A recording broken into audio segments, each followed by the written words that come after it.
ስራዎቻቸው በሙሉ የለውጥ ናቸው። እንግዲህ ሩቲን የሚባለው ዝም ብሎ የሆነ ወረቀት መጣ ለዛ መልስ መስጠት፣ የሆነ ነገር መቀበል እንደዚህ።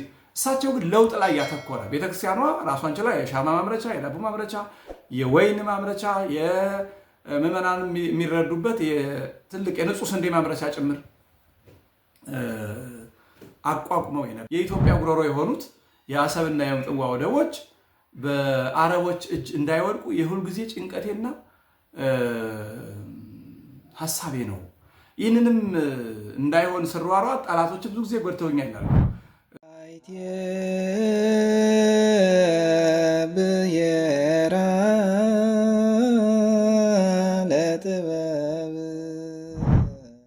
በስመ አብ ወወልድ ወመንፈስ ቅዱስ አሐዱ አምላክ አሜን። የልዑል እግዚአብሔር ቤተሰቦች የዚህ መርሃ ግብር ተከታታዮች በልዑል እግዚአብሔር ስም እንደምንሰነበታችሁ አሜን። በምሕረቱ ቸርነት ይጠብቀን አምላካችን ስሙ የተመሰገነ ይሁን። እንግዲህ ሳምንታዊው አባቶችን እወቅ የሚለው መርሃ ግብራችን ነው። ይህንን መርሃ ግብር ከሁሉ ለማዳረስ መስታወት ሚዲያን ለማሳደግ ወደ ሁሉም ምዕመናን ለማዳረስ በምታግዙን ነገር ሁሉ ከልብ እናመሰግናለን። አምላክ አበው ሁላችንም በቸርነቱ ይጠብቀን። በዛሬው የአባቶችን እወቅ መርሃ ግብራችን ታሪካቸውን የምንዳስሰው ባለፈው ሳምንት ለመጠቆም እንደሞከርኩት ታላቁን የሀገር ባለውለታ ንቡረ እድ ድሜጥሮስ ገብረ ማርያምን ይሆናል። ባለፈው ሳምንት የሊቀ መዘምራን ሞገስ ዕቁበ ጊዮርጊስ ታሪክ ነበረ በዚህ መርሃ ግብር የተዘከረው። ዛሬም ከዛው ከአስመራ ወይም ከኤርትራ ሳንወጣ በዛ አካባቢ በርካታ ሊቃውንት በርካታ ቅዱሳን የነበሩበት ቦታ ነው። ታላቁ የሀገርና የቤተክርስቲያን ባለውለታ ንቡረ እድ ድሜጥሮስ ደግሞ በዛሬው ታሪካችን እንዘክራቸዋለን ማለት ነው። ባለፈው ሳምንት ምናልባት በኤርትራ ክፍለ ሀገር ብዬ ስጠቅስ አንዳንድ ወንድሞች እና እህቶች ዛሬ ያልኩ መስሏቸው አንዳንድ ሀሳብ እየሰጡ የነበረ ሀሳባቸውን በክብር ተቀብያለሁ። ነገር ግን ያን የእሳቸው ሲወለዱ የነበረውን ለመግለጽ ነው እንጂ ዛሬ ኤርትራ ራሷን የቻለች ሉዓላዊት ሀገር መሆኗን አውቃለሁ፣ አምናለሁ። በእርግጥ እኔ ኤርትራውያን እንደ ሌላ ሀገር ዜጋ አይታዩኝም። ያው እንደ ኢትዮጵያዊ ኤርትራም እንደ ሀገሬ ኤርትራውያንም እንደ ሀገር ልጆች ነው የማያቸው። በክርስትና ገደብ የለም። አንዳንዶች ግን እንዴት እንደዚህ ማለት አልነበረብህ ምናምን፣ በዚህ ቅር ያላችሁ ካለ በጣም ይቅርታ። እኔ የድሮውን ታሪካቸውን ስናገኝ እገሌ በኤርትራ ክፍለ ሀገር ተወለዱ ይላል። የዛን ጊዜውን ነው። ዛሬ ኤርትራ ሀገር ናት እንጂ ክፍለ ሀገር አይደለችም። ስለዚህ ይህንን አልዘነጋውም። ነገር ግን ዛሬም ከኤርትራ ሳልወጣ የታላቁ ሊቅ ንቡረ እድ ድሜጥሮስን ታሪክ ለመዘከር እሞክራለሁ። ታላቁ ሊቅ ንቡረ እድ ድሜጥሮስ የተወለዱት በ1885 ዓ.ም መስከረም 16 ቀን ነው። ከአባታቸው ከመምህር ገብረ ማርያም እና ከእናታቸው ከወይዘሮ ወለተ አብ ማዕቀበ እንግዲህ ያኔ ነው በሐማሴን አውራጃ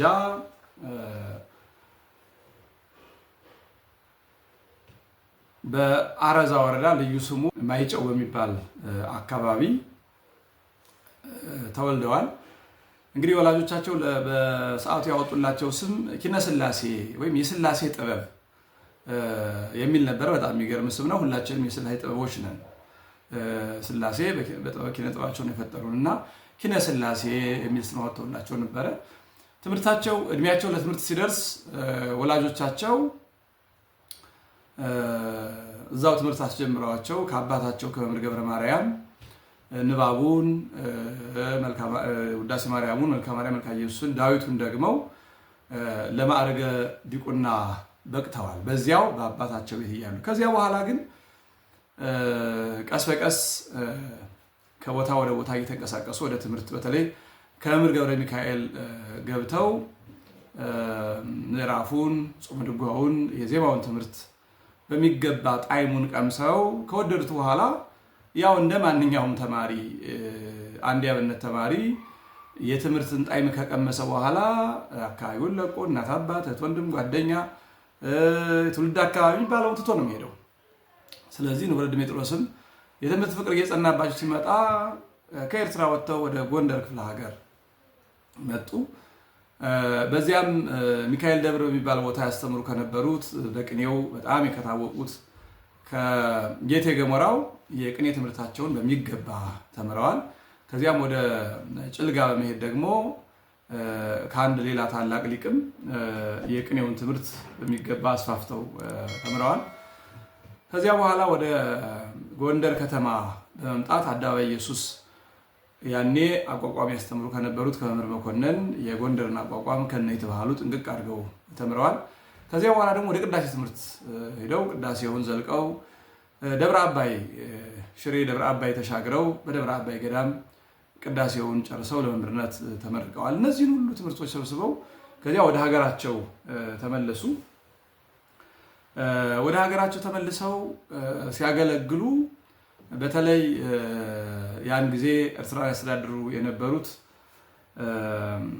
ራስ ኪዳነ ማርያም ጸሐፊ አድርገዋቸዋል። ብልህነታቸውን፣ ጠይብነታቸውን፣ ስራ የሚከናውንላቸው ሰው መሆናቸውን አይተው ጸሐፊያቸው እንዲሆኑ አድርገዋቸዋል። ይህ ሁሉ ሲሆን ክህነት አልተቀበሉም። ምክንያቱም በ1919 ዓ.ም አቡነ ማቴዎስ ካረፉ በኋላ ወደ ኢትዮጵያ ጳጳስ አልመጣም። ያኔ ደግሞ ኤርትራ በጠላት በጣሊያን የተያዘችበት ነው። ኢትዮጵያ እንኳን ጳጳስ ቢኖር ከኤርትራ ወደ ኢትዮጵያ መጥቶ ክህነት መቀበል የሚያስቸግርበት ዘመን ስለነበረ በ1923 ዓ.ም ከብዙ ካህናት ጋር ሆነው ወደ ግብፅ ወርደው ከግብፁ ሊቀ ጳጳስ ከአባ ዮሐንስ ማዕረገ ቅስና ተቀብለው በዚያው ድሜጥሮስ የሚለውን ስም እንግዲህ ተቀብለው የመጡ ከዚያ እንደሆነ ይነገራል። እንዲሁም እንዲሁ እንደ ማንኛውም ክህነት ተቀብሎ መምጣት ብቻ አይደለም። በቦታው ተገኝተው ሊቃነ ጳጳሳቱ ትልልቅ የግብፅ መሪዎች ባሉበት ስለ ግብፅና ስለ ኢትዮጵያ ትስስርና አንድነት በተለይም ደግሞ አፍሪካዊ ወንድማማችነትንም ኦርቶዶክሳዊ ህብረትንም በስፋት ንግግር አድርገው ስለነበረ በዚያ የሚገኙትን የንቡረ ድሜጥሮስ ንግግር እጅግ አስገርሟቸው እንደነበረ በታሪካቸው ተመዝግቦ እናገኛለን። ክህነታቸውን ተቀብለው መጡ። ከዚያ በኋላ የሰራይ አውራጃ አስተዳዳሪ በመሆን ለ11 ዓመታት በሚገባ አገልግለዋል። እንግዲህ አንድ ሰው በአንድ ሹመት በአንድ ቦታ ላይ ይህን ያህል ዘመን መኖር የብልህነት የታላቅነት ምልክት ነው። ንቡረ ድሜጥሮስ የሀገር ነፃነት እጅግ በጣም የሚያስቆረቁራቸው የሚያስቆጫቸው ነበሩ። ስለዚህ ጣሊያን ከኢትዮጵያ ከወጣ በኋላ 1933 ዓ.ም ኤርትራም ነፃነቷን አግኝታ ኤርትራና ኢትዮጵያ በኮንፌዴሬሽን ሲገናኙ የምክር ቤት አባል ሆኑ። ከዛ በኋላ ደግሞ የምክትል ፕሬዚዳንትም ሆነው አገልግለዋል። ኋላ በእሳቸውም በሌሎቹም ብልሆች ጥረት ኤርትራና ኢትዮጵያ ወደ አንድነታቸው ሲመለሱ በሀገሪቱ በቤተክርስቲያኑ ታላላቅ ስራ ሰርተዋል። ንቡረ ድሜጥሮስ የዛሬ ሳምንት በሊቀ መዘምራን ሞገስ ታሪክ ላይ ስንዘክረው እንደነበረው በአስመራ ከተማ ማህበረ ሐዋርያት ፍሬ ሃይማኖት የተባለውን ማህበር በማቋቋም በጣም ትልልቅ ስራዎችን ሰርተዋል። ይሄ ማህበር ትልቅ ስራ የሰሩበት ነው። ንቡረ ድሜጥሮስ ዋና መሪ፣ ሊቀ መዘምራን ሞገስ ምክትል ሆነው ይህንን ማህበር አስተዳድረውታል። ይህ ማህበር ኮከበ ጽባህ የሚባል ማተሚያ ቤት አቋቁሞ ትልልቅ ስራዎችን የሰራ ማህበር ነው። ብሉያቱን ሐዲሳቱን ብሉያቱን በ3 ቅጽ ሐዲሳቱን በ1 ቅጽ በግዕዝና በአማርኛ ጭምር ርቅቅ አድርገው አሳትመው እንደነበረ ዶክተር ስርጋው ወልደስላሴ በመዝገበ ቃላት መጽሐፋቸው ላይ ዘክሯቸው እናገኛለን። አመስግነው ጭምር ይሄ ስራ አዲስ ስራ ነው፣ በግዕዝና በአማርኛ በዚህ መንገድ ማቅረብ አዲስ ስራ ነው ብለው የንቡረ ድሜጥሮስን ስራ አድንቀው እናገኛለን። ንቡረ ድሜጥሮስ የዚያ ዘመን ሰው የማይመስሉ ዘመኑን ቀድመው የነቁ ሰው ናቸውና በተለይ በማህበረ ሐዋርያት ፍሬ ሃይማኖት ትልልቅ ቤተክርስቲያናትን ለምሳሌ ዶክተር ስርጋው በመዘገቡት ላይ ስንመለከት በአስመራ ከተማ ደብረ ገሪዛን መድኃኔዓለምን፣ ደብረ ብርሃን ቅድስት ሥላሴን፣ መካነ ሕይወት መድኃኔዓለምን፣ በምጽዋ መርሶ አስማር ቅዱስ ሚካኤልን፣ በምዕራብ ኤርትራ መድኃኔዓለም ቤተክርስቲያን አጋሮ ከተማ፣ ደብረ ኢየሱስ ቤተክርስቲያን በሸምበቆ፣ ገሊላ ማርያም ቤተክርስቲያን በሸምበቆ፣ ሥላሴ ቤተክርስቲያን በማይደማ ከተማ፣ መድኃኔዓለም ቤተክርስቲያን ደቀ መሐሪ ከተማ። እንግዲህ እነዚህ ያስገነቧቸው አብያተ ክርስቲያናት ናቸው። በዚህ ብቻ አይደለም፣ ትምህርት ቤትን በማቋቋም ትውልዱ ወደ ትምህርት እንዲመጣ ማድረግም ትልቅ ስራ ሰርተዋል። በአስመራ ከተማ ደብረ ቤቴል አዳሪ ትምህርት ቤት፣ ማኅደረ ብርሃን ትምህርት ቤት፣ ቀራንዮ ትምህርት ቤት፣ ማኅደረ ማርያም ትምህርት ቤት፣ መካነ ሕይወት ትምህርት ቤት እና እነዚህን የሚመስሉ በርካታ ትምህርት ቤቶችን በደብረ ብርሃን ሥላሴ፣ በደብረ እግዚአብሔር መድኃኔዓለም እንግዲህ በተለይ ከዘመናዊ ትምህርትም ባለፈ መንፈሳዊ ትምህርት ቤቶችም እንዲቋቋሙ በማድረግ ትልቅ ስራ ሰርተዋል። ለምሳሌ ደብረ ብርሃን ሥላሴ ጸዋትወ ዜማ፣ መዝገብ ቅዳሴ፣ ቅኔ ጉባኤ ተቋቁሞ እንዲሰጥ አድርገዋል። በደብረ ገሪዛን መድኃኔዓለም ቤተክርስቲያን መዝገብ ቅዳሴና ትርጓሜ መጻሕፍት፣ በደብረ ብርሃን ቅድስት ሥላሴ ቤተክርስቲያን መርሐ ሕፃናት ትምህርት ቤት እንዲካሄድ ትልቅ ስራ ሰርተዋል። በአውራጃዎችም ፈለገ ሰላም ትምህርት ቤት ደቀ መሐሪ አካለ ጉዛይ አውራጃ፣ ደቂ ተስፋ ትምህርት ቤት ማይደማ ከተማ ሰራይ አውራጃ፣ ፍኖተ ሰላም ትምህርት ቤት አዲሃቱም አዲሃተዩ አዲኩላ ሰራይ አውራጃ፣ ደብረ ሰላም ትምህርት ቤት ሰንዳፊ ከተማ፣ ባዚን ንጉስ ትምህርት ቤት ኡጋሮ ኩናማ ወረዳ፣ ገይላ ማርያም ትምህርት ቤት ነገደ ባዚን ሸምበቆ፣ ቅዱስ ጳውሎስ ትምህርት ቤት ነገደ ባዚን በሽኳ፣ ናዝሬት ትምህርት ቤት መንደፈራ ሰራይ አውራጃ። እንግዲህ እንደዚህ ያደረጉ በዚያ ዘመን ገና መንግስት ራሱ ሰፋፊ ትምህርት ቤቶችን በሀገሪቱ ባላቋቋመበት ሁኔታ በየቦታው ዘመናዊም መንፈሳዊ ትምህርት ቤቶችን እንዲቋቋሙ በማድረግ የመንፈሳዊና የዘመናዊ ትምህርት እጥረት ከሀገሪቱ እንዲቀረፍ በማድረግ ግንባር ቀደም ስራ መስራት የሚታወቁ ሰው ናቸው። ከዚያ ባለፈ በስብከተ ወንጌል ይህንን ማህበረ ሐዋርያት ፍሬ ሃይማኖት ተጠቅመው ስብከተ ወንጌል እንዲዳረስ የአማንያን ወደ እውነተኛው ሃይማኖት እንዲመጡ እንዲያምኑ እንዲጠመቁ በማድረግ መጻሕፍትን በማሰራጨት በየወሩ የሚታተሙ መንፈሳዊ ጋዜጦችና መጽሔቶችን በማዘጋጀት በጣም የሚገራርም ስራ ነው ንውረድ የሰሩት። ከዚያ ባለፈ ለሀገራቸው የነበራቸው ፍቅር በጣም የሚገርም ነው። ኢትዮጵያ ወይም ሞት ብለው በ1934 ዓ.ም ከኢትዮጵያ መላው ጀግኖች ጋር ሆነው የሀገር ፍቅርን አቋቁመዋል። የሀገር ፍቅር ማህበር በማቋቋም አንዱ አባል ናቸው ንውረድ ድሜጥሮስ ገብረ ማርያም። ለሀገራቸው የነበራቸው ሀሳብ እጅግ በጣም ትልቅ ነው እና በብዙ ቦታ ትልልቅ ኃላፊነቶችን አብዛኛው በሚኒስትር ሌቭል በሚኒስትር ማዕረግ በምክር ቤት ደረጃ በፕሬዝዳንትነት በምክትል ፕሬዝዳንትነት ነው የመሩት። ከ1959 ዓ.ም ጀምሮ ደግሞ የታላቋ የአክሱም ንቡረ እድ በመሆን አክሱም ጽዮንና አውራጃውን በሙሉ በማስተዳደር እዚያ እንደገቡ መጀመሪያ የሰሩት የማህበረሰቡን የንጹህ መጠጥ ውሃ እጥረት ለመቅረፍ ማይሹም የሚባለውን ውሃ ማጠራቀሚያውን በማስፋትና ውሃውን በማጎልበት ማህበረሰቡ ንጹህ የመጠጥ ውሃ እንዲያገኝ አድርገዋል። እንዲያውም እልፍ ብለው በዛው አካባቢ በደማሚት አስቆፍረው ትልቅ የውሃ ምንጭ ለማጎልበት ሲሰሩ ያኔ በነበሩት የትግራይ አስተዳዳሪ ባለመግባባት ጉዳዩ እንደተቋረጠባቸውም በታሪክ ተገልጾ እናገኘዋለን። ይህ ብቻ አይደለም።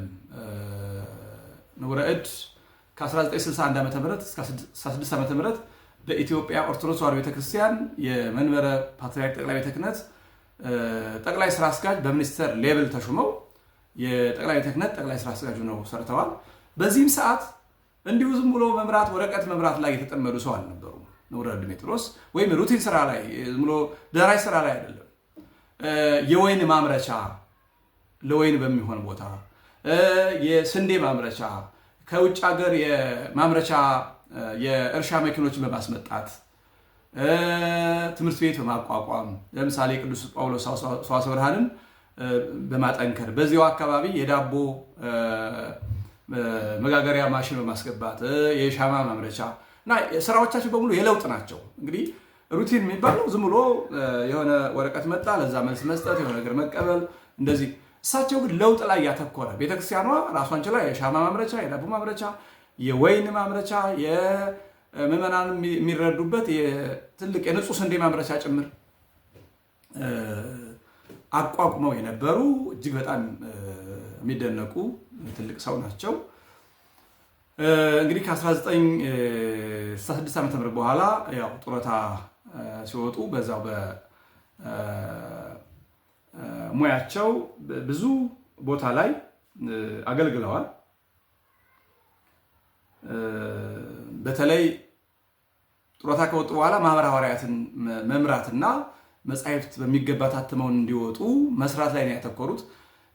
ንውረድ ዲሜጥሮስ አንድ መጽሐፍ ታትሞ ሲወጣ ይሰማቸው የነበረውን ደስታ ልጃቸው ወይዘሮ ግደይ ዲሜጥሮስ መስክረዋል።